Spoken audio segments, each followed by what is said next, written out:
Good evening and blessings out there, everybody. What's going on? It's your man, Rod Hickman, Generational Wealth Builders, where poverty ends with us. Look, been a long time. Man, I can't help. I missed y'all, man. I missed y'all. I've been trying to get on here, been trying to get on. But we have had a phenomenal month. It is Life Insurance Awareness Month, and I am really, really pleased to, first of all, acknowledge that a lot of people are becoming aware about life insurance, which is a tremendously great thing. There are a lot of people out there who are saying, yeah, man, look, I'm picking up what you're putting down, bro. I need to make sure that I'm good, man. I've heard you crow and all this, that, and the third. But again, we've had some wonderful, wonderful time out here helping families save, grow, and make money. That's what we're here for. That's what we're all about. And I'm super excited because even in addition to that, we have also been helping grow our network. So we have some business leaders that are developing right now that we're super proud of. So we've been traveling, been in the mean streets. Y'all know us, man. We're always in the mean streets out here trying to help people save, grow, and make money. But again, I wanted just to take this time to get on tonight, just to talk for a few minutes now. So here we go. Let's get this started. Now, as it is Life Insurance Awareness Month, while we've had a tremendous amount of people pay us attention, come sit down, look at their policy, say, oh my goodness, guess what they're realizing? My family wasn't straight. And so I've heard this time and time again. And so I said, I'm going to do a session called I Got to Leave My Family Straight, right? Because what people are finding out is that they're not having enough life insurance. And that when you don't have enough life insurance, your family will not be straight. So, and y'all know I'm a pastor, and I was thinking about something just today. So y'all just bear with me for a minute. I promise I'm gonna get to the leave your family straight, but just follow me real quick. You know how we say people to rest in peace, right? We tell people rest in peace. And I begin to wonder if somebody is able to rest in peace if they didn't leave their family straight. I begin to wonder that. And you're probably like, Rod, well, they won't know about it, right? They'll be over there. They're gone. They're in a place of rest. They won't know. Well, I got to thinking because in Luke chapter 16, and I'm going to tell you, go read it for yourself. I don't want to color your picture, but it's the story about the rich man and Lazarus. And the way the story goes, and let me be clear when I say this is a story. I mean, this is not a parable. This is a story. This is a recollection of the Lord for what goes on the other side. Just stay with me, please. And what it says is there's a rich man and there's Lazarus. And the rich man died and is buried. Lazarus died and he's carried to the bosom of Abraham by the angels. Now, right after that, the Bible said that the rich man, being in torment, lifted up his eyes afar off. He saw Abraham and he saw Lazarus in the bosom of Abraham. This is what this story says. And remember, it's a story that Jesus is telling. That's why the words are in red. It's not a parable because he's now using historical references. So what happens is he says, well, look at here, Abraham, first of all, send Lazarus to dip his finger because I'm tormented. Abraham said, can't do it, fam. Can't do it. So then he turns around and said, well, hey, man, if you can't do that for me, send Lazarus back to my family. I got 5 brothers, and I don't want them brothers to come here, right? I don't want them to come here to this place. Now, Abraham replies to him, they have Moses and the prophets. Now, Rod, what does that have to do with anything? It has everything to do with the fact that this rich man, when he died, he still had compassion. He still thought about his brothers. He still had feelings. So a lot of time people think when you die, that's just it. But I submit to you that it could be just a little bit more than what we think it is. Now, that's to set the stage for to come back and ask the question. If you don't leave your family straight, can you really rest in peace? And that's what we're going to talk about tonight. So we want you to be able to leave your family straight. And here, as long as I've been doing this insurance, as long as I've been doing these financial services, here's the one thing I'm finding, that there are two main reasons why people don't really get into insurance. Well, really three. But so the first reason is they feel like as soon as you start talking about it, something bad's gonna happen. So that's superstition. That's number one. That's probably the primary one that people do. They feel like, oh, you finna start talking about insurance or somebody finna die. Well, guess what? If you don't talk about it, folks still die. You just die broke. So that's number one. Number two, a lot of people don't understand life insurance. What do you mean, Rob? Well, they just feel like all life insurance is the same, and it's not. They look at it like, oh, well, you know, I got this and I got it on my job. What they don't realize, when you leave that job, that's it. But what if I don't leave my job? Okay, you might be thinking from the standpoint that your job won't close down. Maybe you're thinking from the standpoint that you'll just work your job till you retire. That's wonderful thinking. I don't have the luxury to let you think like that. Hear me. I don't have that luxury. What I've got to say to you is, God forbid, if something happens to you where you're sick on the job and the job can't hold your position any longer, what happens then? That happens. I've had several people call me after their job has laid them off and let them go because they can't go back to work because of some ailment or illness. And then they're like, well, hey, what can I do for my family? Look, brother, I ain't got nothing. Sorry, ma'am, I have nothing for you because you are now in a position that you put all your stock in that job. What if that job leaves and you've had a heart attack, you've had a stroke, whatever the case may be? You could be uninsurable now. You could not get any other insurance, right? So that's one of the main reasons why people think their job insurance and they think it's the bee's knees, but it's really not. So this is what I have to make sure that you understand, right? This is my job, right? I have to be the one. I love, giving good news, but I also have to be the one to tell you the truth. All right. Point number three. And this is the one where I really, really try to ease people's mind. But a lot of people are afraid of getting rejected. They're afraid of getting rejected. They're afraid of not being able to qualify for insurance, for life insurance. And so what they do is they go with a substandard life insurance and they settle for that. When realistically, all they had to do was work with someone like myself. But again, somebody like me that's in your area, that's a distributor that has multiple carriers, right? That can work well to find you something that's going to work for you and it's going to be economical. So, I ain't hating, but Jake can't do what I do. I'm just saying. We don't have no mayhem over here. I'm just saying. We don't rock like that. What we do, we protect families here. All right, let me move on. So let's talk about how to leave your family straight, right? And it's not difficult. It's not as difficult as you think.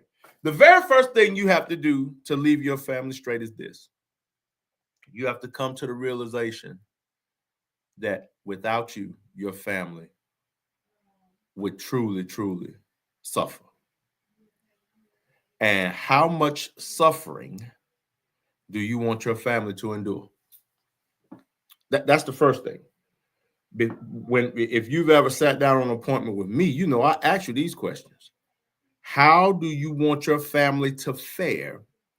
God forbid, should something happen to you? How do you want your family to fare?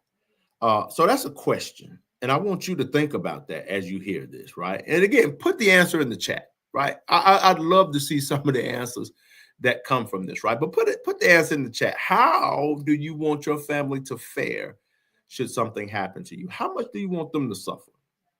Because here's the thing, not dealing with it, you are basically saying, as much as you love your family, you're setting them up for the kill.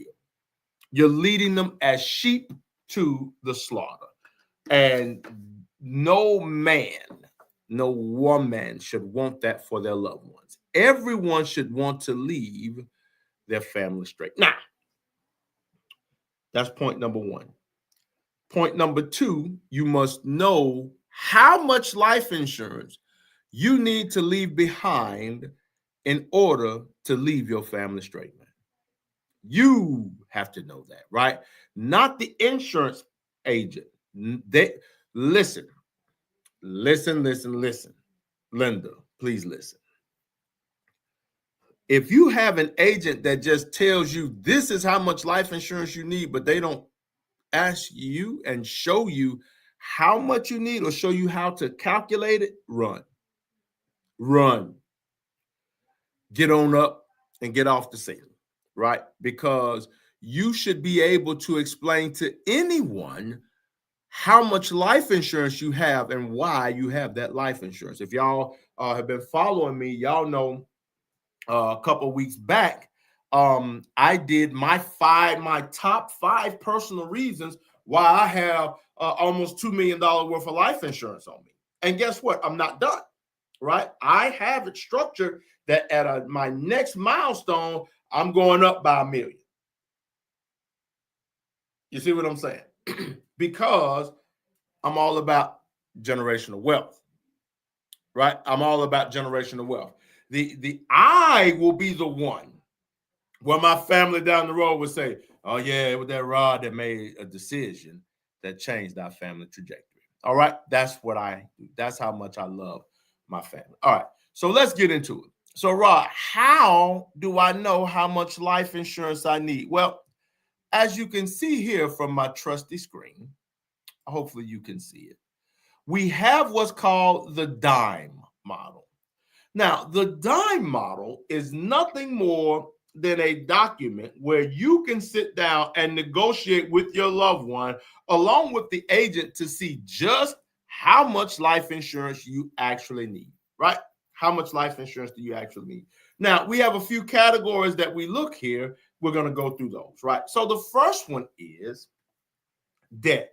How much debt do you have? Now, unless you have a trust, right? Unless you have a trust, whatever is not paid for that you owe, it has to be paid for, right?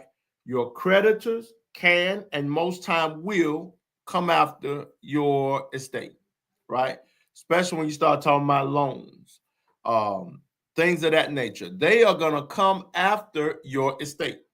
And you want to make sure that your family is not held up financially because you didn't account for the debt that you have, right? Well, Rod, I don't have no debt.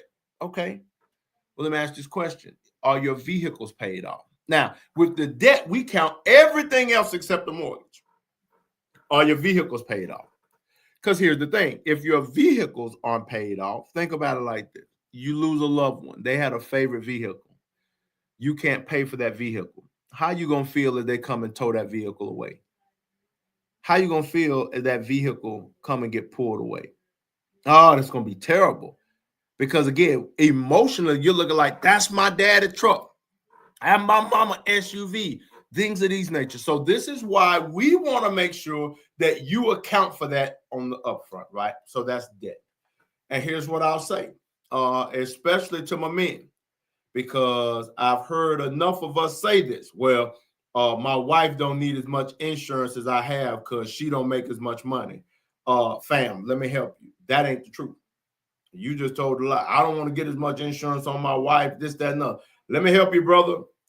Again, I know men. I'm pro man. I promise you all that. But let me help you. Yeah. You need to have as much, if not more, life insurance on your wife than is on you. Because again, God forbid, brothers, if something happened to our wives, brother, we don't know where our drawers are. We can't find our socks. We can't find nothing. If you like me, I need Christy Hickman every day. Because I don't be knowing where to find this or that. I can be honest about mine. So again, brothers, you never want to diminish the life of your spouse, or vice versa. Just because a person is not working, you don't decrease the amount of life insurance that you put on them, right? Because they provide an intrinsic value that you're not paying for. All right. Income replacement. Income replacement basically is where you're saying, okay, we're in a two-income family, and God forbid if something happened to me, the loss of this income automatically puts this family in bankruptcy, and you don't want that.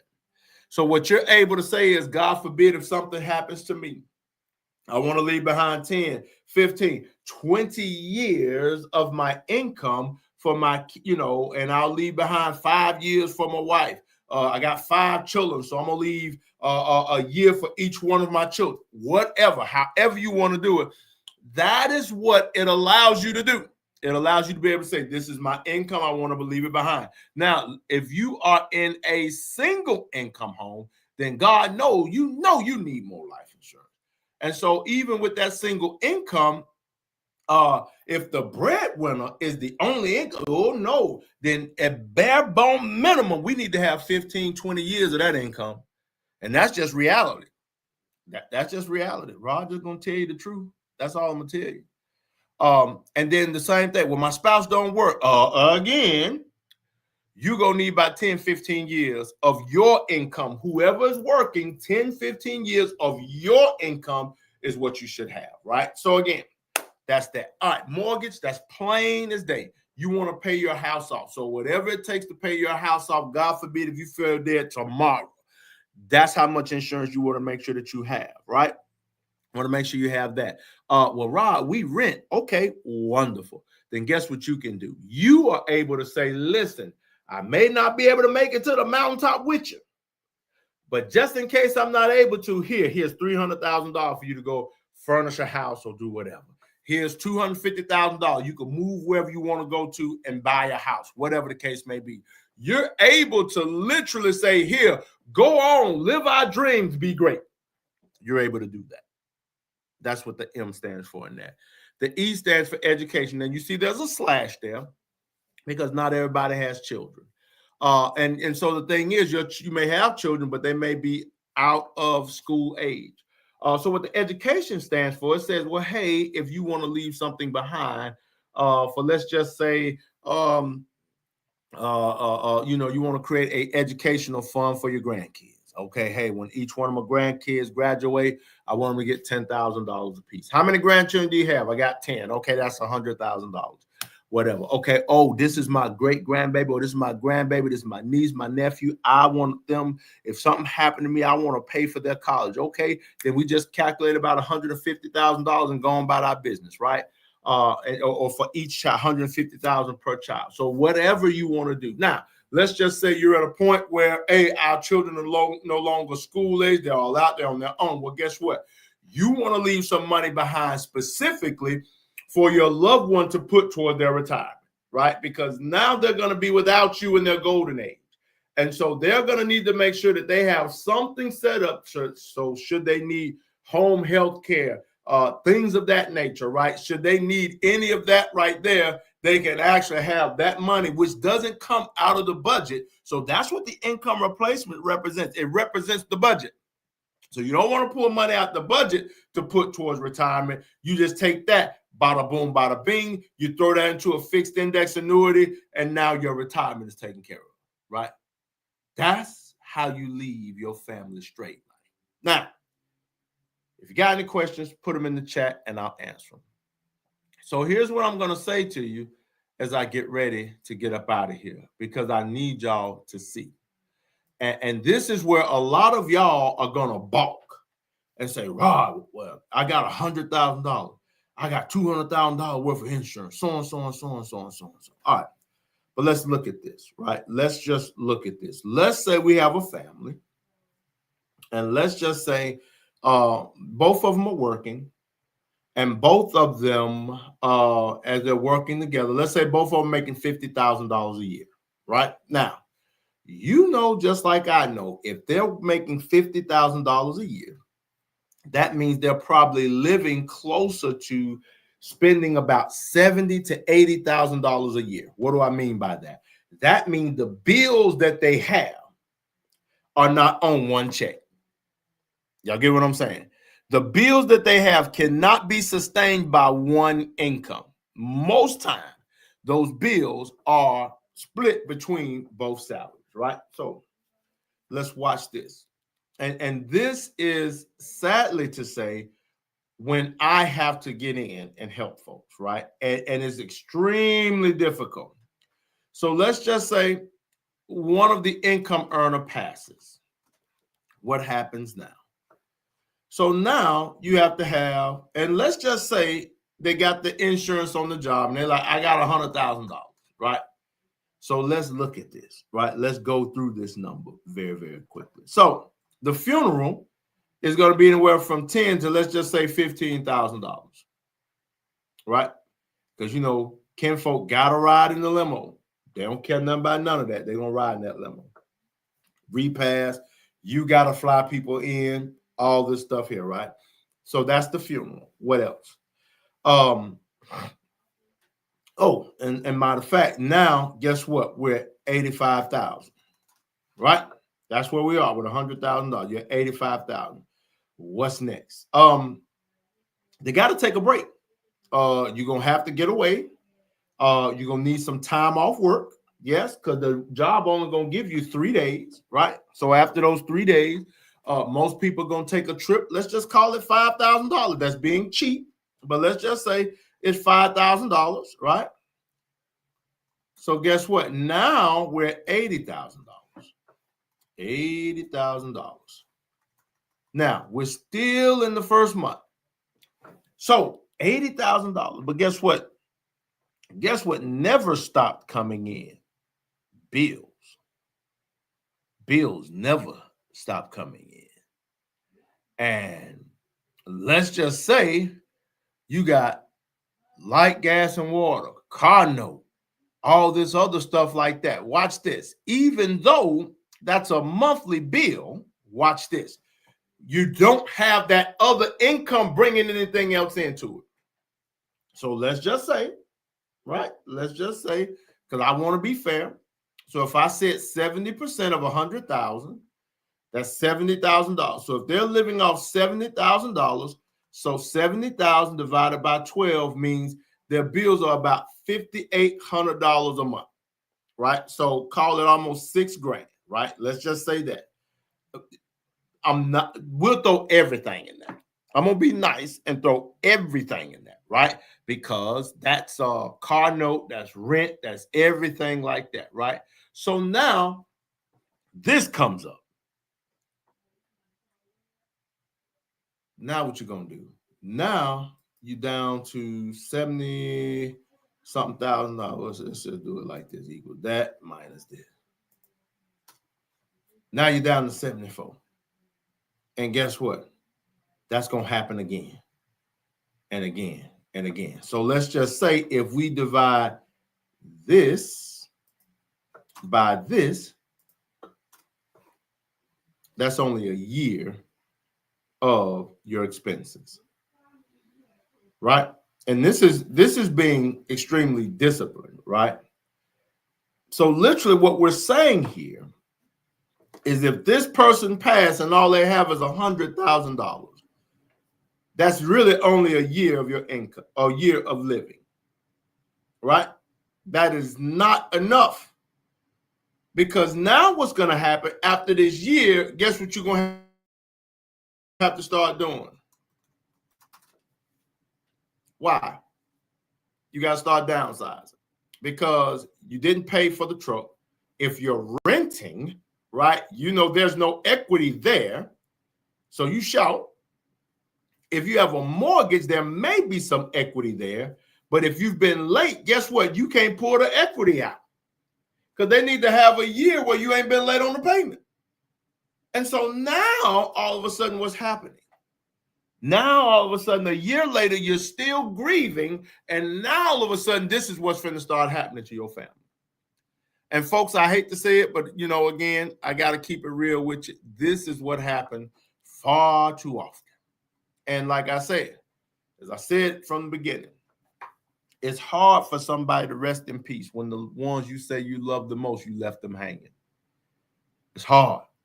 It's going to be hard for you to rest in peace. right? Because you're going to be thinking about the fact, just like the rich man did in the scriptures. He said, hey man, send Lazarus back to go tell my brothers. Send them back. Don't let them come here. See, I can't do that, bro. It's too late. But you still have time to leave your family straight. You still have time to do the things that are necessary to make sure that your family is taken care of. To make sure that, God forbid, if something happened and you pass, that your family is straight. Let me give you one more scenario, and I'm going to get out of your way here. A lot of time we like to focus on, well, what if it's something that's, where the person dies? We love going there, right? But what if it's not death?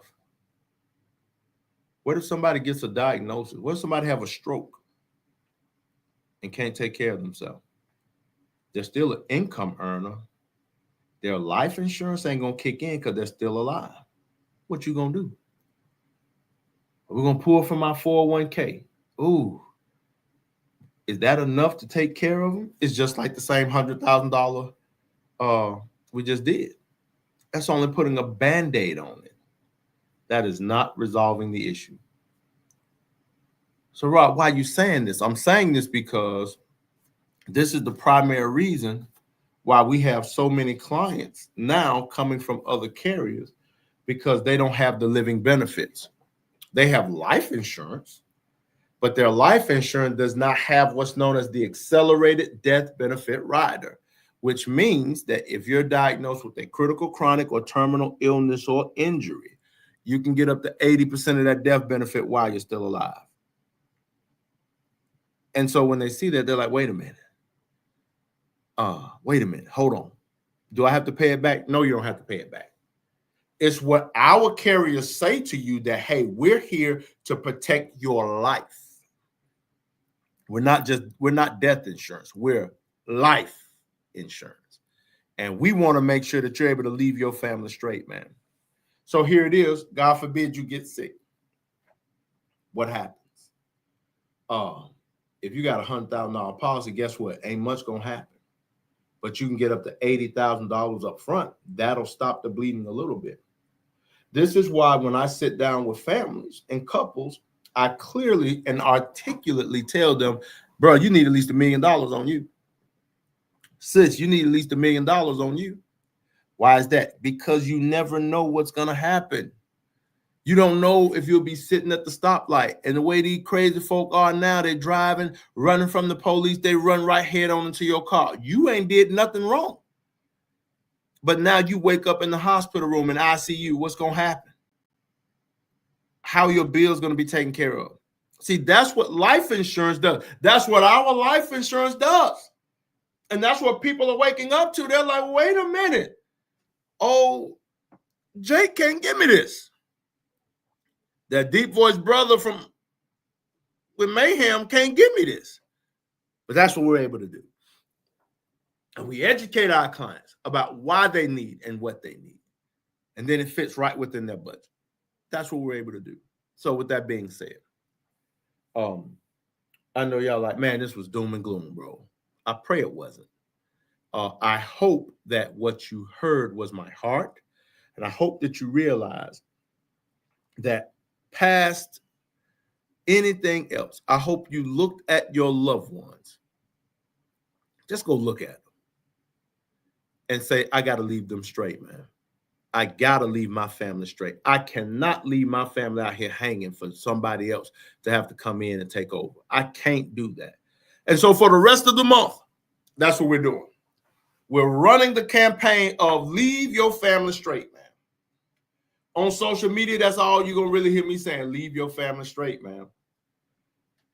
What I hear in my head. Now, y'all don't beat me to it and steal my stuff now. But if you do, whatever, just show me some love.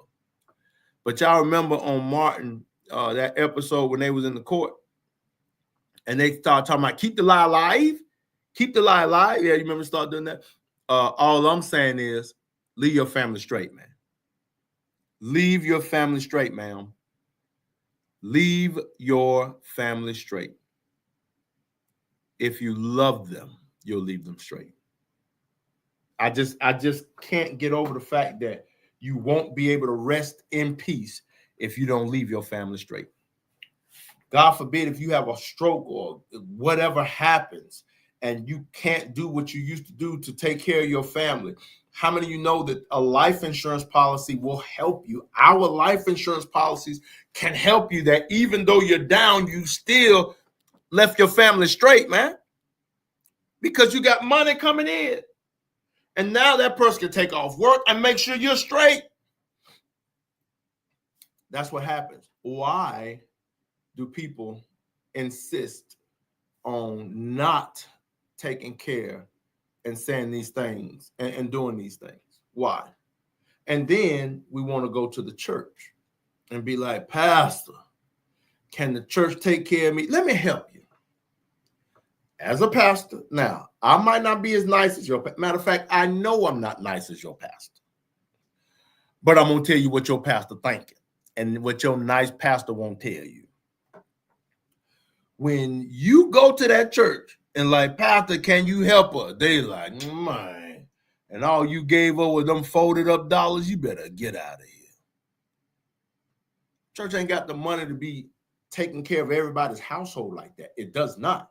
See, y'all think money just grow on tree. Y'all, I got it. Y'all think that the offering, when y'all give them $2 or whatever, y'all think it's the 2 fish and the 5 loaves, and the pastor able to pray and just keep breaking it up and money just keep flowing. No, that ain't what it is. That ain't what it is. Most churches can't support a $15,000 funeral, $8,000 funeral. Most cannot, right? And then here we go again. You do it for one, you got to do it for them all. It's a slippery slope when all you had to do was make sure that your family was straight. Because guess what? Even if they pay for your funeral, even if you get down, they pay a couple bills, guess what? Your family still is not straight. And that's what I need y'all to understand. It's up to you to make sure that your family is straight. Nobody else. Hey, bro, it's your job to make sure your family's straight. It's up to you to make sure your wife don't have to look at another man to say, hey, I need this, that, and another. It's your responsibility, bro. Your responsibility. Ma'am, it's your responsibility to make sure you're protected. Yours. And you don't be fighting your husband talking about, I don't know why this, that, and other. No, it's your responsibility to make sure that y'all both have the same amount of life insurance. Well, ain't no other skeezer finna come up here. You better shut your mouth. Stop being selfish. Stop that. Stop that. And y'all know I'm saying this because I've heard it. And I've heard it more than once. Ain't nobody, he ain't finna bring nobody up. She ain't finna bring nobody up in here. What? That's what you're thinking about. You're thinking about whether they're going to bring somebody else in the house after you're gone? Come on, man. What? Come on, sis. Is that where we are? Your legacy is in jeopardy because you worried about if they're going to bring somebody else into the house, if you leave too much money for them to go do this, that, and the third. Are you kidding me? But guess what? I hear it. I hear it far more than I care, to be honest about. That's why I'm so passionate about it. And when I hear it, I correct it. Oh, no, bro. She earned that for having to put up with you. No, sis. He earned that for having to put up with this. We got to stop that, folks. If you love your family, if you want your legacy to be great, and if you truly want to rest in peace, first of all, you need Jesus. Let me tell you that, because you won't rest in peace without him. So let's get that straight. But you want to make sure you leave your family straight. You got to leave your family straight. You got to make sure that your family is taken care of. If your family is not taken care of, even the scripture talk about that. Say, man, don't take care of his family is worse than an infidel, right? Worse than an infidel. Now, I don't know how bad an infidel is, but if it's worse than an infidel, man, look at here. I don't want no parts of that. So that being said, it's Life Insurance Awareness Month.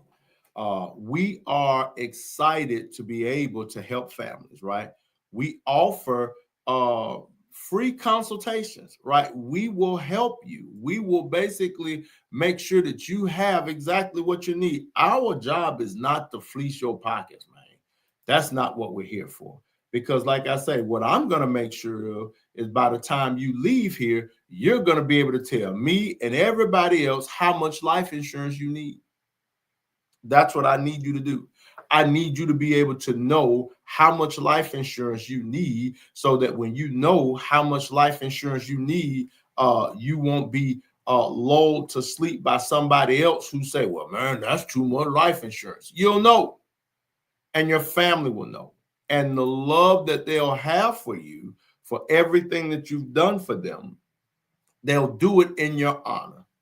They can't honor you broke. Hello? I mean, you know, them t-shirts fade.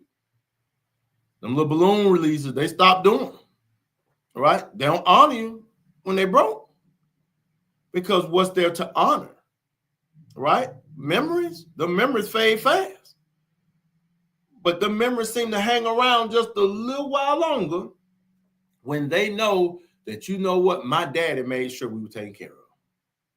And I keep saying my daddy because a man is supposed to make sure his family's taken care of. He's supposed to. It's our duty. It's our job. Well, what about, bro? We ain't finna do this. It is our duty. It's our responsibility to make sure that our families are taken care of. And at the end of the day, as I said, we can't be focused on, man, they're going to have Mr. Charlie in my house and all this, that, and other. Man, who cares? You'll be resting in peace. You'll be resting in peace. So either way, that's my time, y'all. I love y'all. Hit me up. Whatever you heard this on, hit me up. Just text me, DM me, say, hey, Rod, I need to holler at you, big dog. I want to talk to you. I want to be able to holler at you. I want to be able to help make sure that your family, that you're set up to lead your family straight, man. I do. I want to help you leave your family straight. But I can't do it if you don't talk to me. I can't do it if you don't reach out to me. I can't do it if you believe Jake and Mayhem got your best interest in mind. I can't. I can't believe. Okay, I'm gonna stop. Let me stop name dropping. Look, y'all have a good night. God bless. May the Lord love you. One announcement that I'll tell you before I get ready to get out of here. If you're in the Covington area, matter of fact, before I say that, in the Memphis area next week, we are pleased to have Mr. Matt Sapala. He's on the Keep the Keys book tour. And this book tour is phenomenal. This is a book about helping you understand how to keep the keys, God forbid, should something happen. So all my homeowners, all my real estate agents out there, all of y'all, listen, y'all want to be in the place. I have 10 seats on me. You come.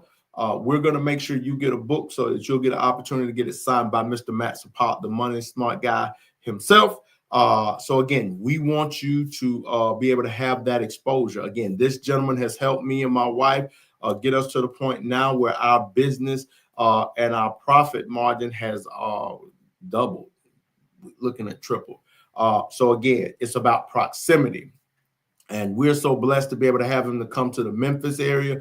He has a short tour, but Memphis is one of those. He got plenty of love for Memphis. He's a Marine. Because I know how Marines are. You're always a Marine. I got it, Jarhead. But he's a former Marine. Just a great guy. Just a great guy. But we're super excited about being able to have him and help host him here in Memphis, Tennessee on September the 25th. And then next month, I'm super excited, proud of my wife. Y'all know Lady Hickman is coming out of her shell. And I am so proud of my wife. Y'all gonna have to excuse me for a second because that girl is doing some amazing things. And as I watch her become this business leader, my heart is glad. So let me show y'all this. I'll show y'all this real quick. And I'm going to get on out y'all way. So here we go. Bada boom, bada bing. Ta-da. Covington, Tennessee, on October 26th, Lady Christy Hickman is hosting her very first breast cancer awareness. And it is a luncheon in which she wants to take the time to honor survivors and caregivers. So when I tell y'all she's holding a raffle, because we want to be able to give them, the caregivers and the survivors, something for their troubles, right? We can't pay for everything, but we want to be able to do that. I believe she's raffling off a laptop and a TV or some other stuff. Something is costing me, right? But either way, she's raffling it off. We don't mind giving. Again, we are a giving entity. But it's going to be here in Covington, and the thing is, we want to honor those survivors. We want to honor those caregivers. Now, this is how this works, folks. So, listen. If you know somebody who has had breast cancer, and they've overcome, right? What we need you to do. We need you to take time to stop by our office. My wife's phone number is on there, or text her, but she's going to ask you to come by the office. She has a very simple survey or a very simple form to fill out. And basically just tell us why you believe that they deserve this recognition and they deserve this honor. And so when you do that, please include the survivor and the caregiver, because we want to give both of them some love. You see what I'm saying? So that's what we're doing. We're honoring the survivor, but we also want to show the caregiver some love, because we know most time, most caregivers have to walk away from their stuff, and nobody takes care of the caregiver. Nobody. People just kind of flip them a little something every now and again. But we want to make sure that we show them some great love, that we show them some great honor, we do them justice. So again, that's what's happening. She's hosting that. I am super proud of my wife. My wife is walking tall now as an entrepreneur, and I'm just so proud of her. So y'all help us, help her, help and support the other ones there. So that's what's going on. All right, that's my time tonight, folks. Listen, I'm Rod Hickman, Generational Wealth Builders, where poverty ends with us. Remember this: knowledge is not power until it's applied. You can have an 18-wheeler truck gassed up and ready to go, but until you apply the clutch and put it in gear, it's not going anywhere. And that's the same thing that will happen with this information that I shared with you tonight. If you don't actually put it into action, it ain't going nowhere. So until we meet again next time, God bless y'all. Appreciate each one of you. Thank you for the love. Like and share this video. Tell everybody that crazy man was on again. All right, take care and have a good night. God bless and bye-bye now.